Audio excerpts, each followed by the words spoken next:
Hey guys, welcome to today's video. This is going to be a quick version, and this is Paint with Lovejoy. Thanks so much for joining.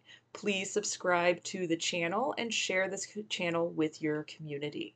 Like I said earlier, this is going to be a quick version, so if you prefer the full-length, non-time-lapsed version, check out my Patreon page and my Paint with Lovejoy website.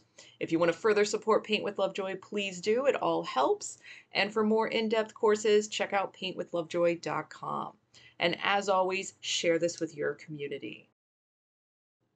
All right, guys, another fun landscape painting. So grab your supplies, make sure you take your progress photos. And on today's painting, there is no traceable, but this is also a quick version of the painting. So if you want the full length, no time lapse, please check out my Patreon page or my Paint with Lovejoy website.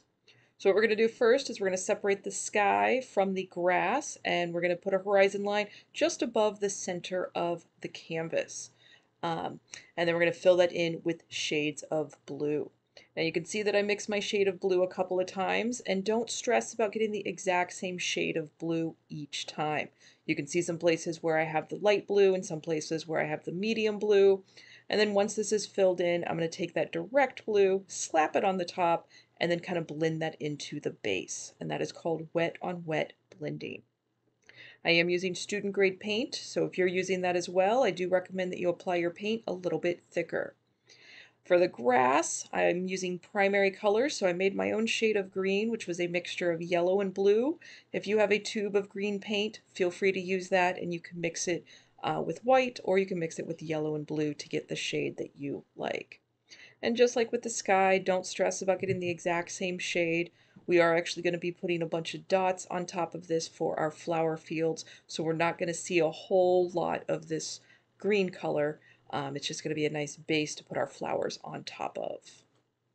Now, if you are one of my first-time painters, please do not paint as fast as the video. This is a time-lapsed version. Pause the video as you need to, and if you prefer that full version, check out my Patreon page or my Paint with Lovejoy website. I do encourage all my students to paint on a regular basis, so please try to find a monthly or weekly outlet for yourself. So here we're going to make some purple, and that is going to be white with a little bit of blue and a little bit of red. But just like the green, if you have a shade of purple in your arsenal, feel free to use that. You could mix it with white. I'm going to lay the structure for our windmill on there, and just kind of pause the video as you need to, and just recognize the shapes that you see.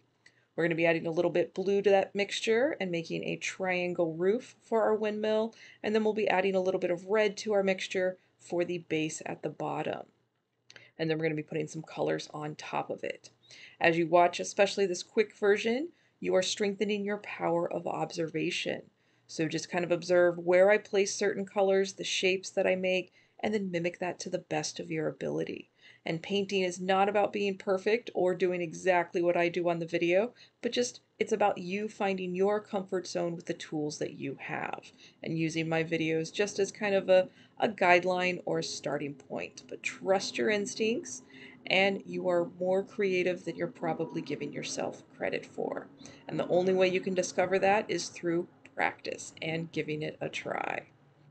So you can see the places where I put the base on there, added the red, and then went back in with some blue and some white to give some shadows on there.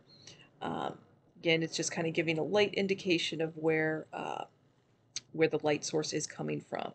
Then we're going back to making that green, yellow, and blue and putting some foliage on the horizon line. And these are just little daubs of paint, little dots, overlapping each other to create the foliage. And using a little bit more blue in there for a little bit of shading.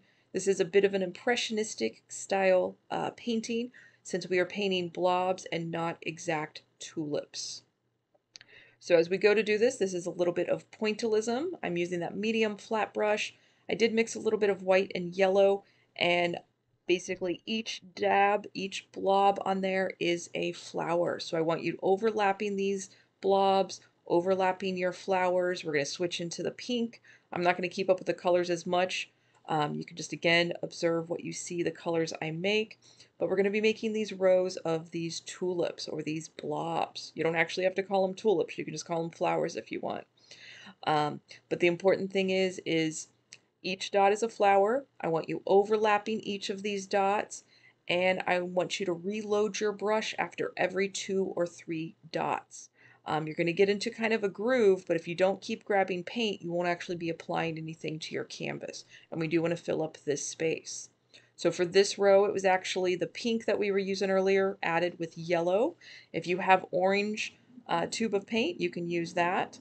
Then we're going to go back to the dark pink, and we're basically right now using the width of the brush for the blob. As it gets towards the right hand side and the bottom of the canvas, we're going to be making bigger blobs, bigger dots, and that's giving a little bit of an illusion of perspective, because stuff that would be closer to us would be bigger and stuff that's further away from us would be a little bit smaller. And since we are doing this nice landscape painting, kind of including that helps give that nice illusion of depth on your canvas. So on that row, it was yellow and white. You can get a little bit darker in there if you want, but again, overlapping those dots. Pause the video and take your progress photo as needed. And on this row, we are using that direct red. And I started off with small dots towards that horizon line, and then about halfway down, you can see where those dots are getting bigger. And from here on out, we'll be making bigger dots as we fill in the rest of our tulip fields.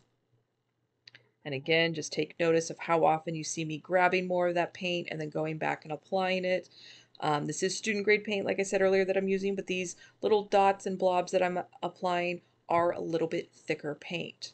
And it helps give a bit more opacity and just kind of fills up that space nicely when you apply it a little bit thicker. Again, remember to breathe. Do not paint as fast as the video, and if you do, have fun, but don't feel like you have to keep up. So here we mixed a little bit of red and blue for a little bit of a darker shadow in the red tulips, and then clean the brush, and we're going to go back to our orange mixture, which was the yellow and red, or if you have a tube of orange, you can use that. Or if you want completely different colored tulips, go right ahead. And again, as you can see, these are getting a little bit bigger, so I'm kind of placing a dot and then wiggling my brush a little bit to make bigger dots, and then getting a little bit smaller as it gets towards the back of that horizon line. And again, I keep mixing my paint, so if you're doing that as well, and maybe one mixture is a little bit lighter and another mixture is a little bit darker, totally okay. That actually adds more intrigue and coolness to your painting. All right, and then now the yellow, these are our biggest circles, our closest tulips that we're looking at. And again, overlapping them, filling up that space. And remember that green grass that we painted first, we don't really see much of it at all, but it was a nice base to be underneath these flowers. So now we're going to go back with a little bit of pink, lighter, and going into the red areas for a little bit of a highlight. These are just kind of sporadic. We're going to go in with a little bit of yellow for the orange area. Yeah. And just trying to get one shade light and one shade dark in each of these rows. I do recommend that you look at your painting from a distance of 5 to 10 feet away, assess it. Do you need cluster colors here? Do you need more somewhere else? And trust your instincts as you are looking at it from the distance. Now, going back to the final details on our windmill, using that small pointy brush and making these lines, I am using light pressure with the brush, kind of treating my brush like a pencil and just using the last 2 millimeters of the brush. And you can see that my pinky is out. I use that as a steady pivot point, or you can rest your forearm against the edge of the table. And feel free, I keep the painting in the same orientation because I'm filming the video, but if you need to turn this upside down or sideways or put it on your lap, whatever you need to do to make your painting process a little bit easier. All right, we're going to do one more highlight of white. Oh, I'm sorry, I forgot about thickening up some of those lines, and then we'll put some white highlights on there, and that will be the last step for today's painting. Again, you guys are doing a great job. Please don't paint as fast as this, and if you prefer the real-time video, just check out the other websites, and there'll be links in the description box below. And please, please keep painting. Find your creative outlets as often as possible. So thanks so much, you guys. Have a great day, and until next time, cheers.